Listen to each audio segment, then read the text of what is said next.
Syederalun, Polres Langsa berhasil menangkap tersangka ZW yang diduga pelaku utama pembunuhan berencana dan perampokan terhadap Toke Butut Ridwan, warga Gampung Sungai Pauh, Kecamatan Langsa Barat pada Sabtu 24 Juli.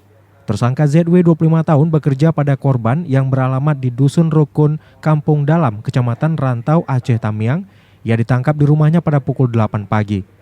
Hal ini diungkapkan Kapolres Langsa AKBP Agung Kanigoro didampingi Kasareskrim AKP Arif Sukmowibowo SIK saat menggelar konferensi pers di halaman Mapolres Langsa Minggu hari ini. Tamiang dan wilayah juga wilayah fair di rumah sakit umum daerah. Untuk gagangnya masih kita lakukan pencarian oleh tim karena sudah ada keterangan dari tersangka sudah dibuang di untuk membuang mayat si korban. Dapatlah rekan dari si tersangka ini bernama inisialnya adalah DN, umur 35 tahun, kerjaan adalah sama.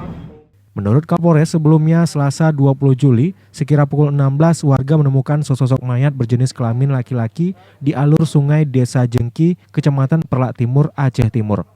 Mayat yang ditemukan itu dalam kondisi terbungkus dan dimasukkan ke dalam sebuah karung berwarna putih dengan kondisi tangan terikat tali tambang dan diberi pemberat besi berbentuk bulat.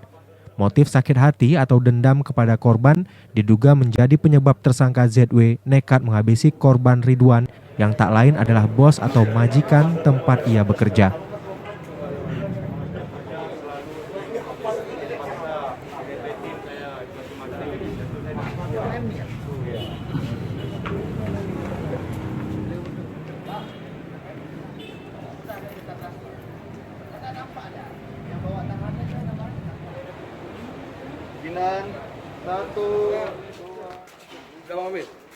Dari Langsa, Zubir, Serambi On TV.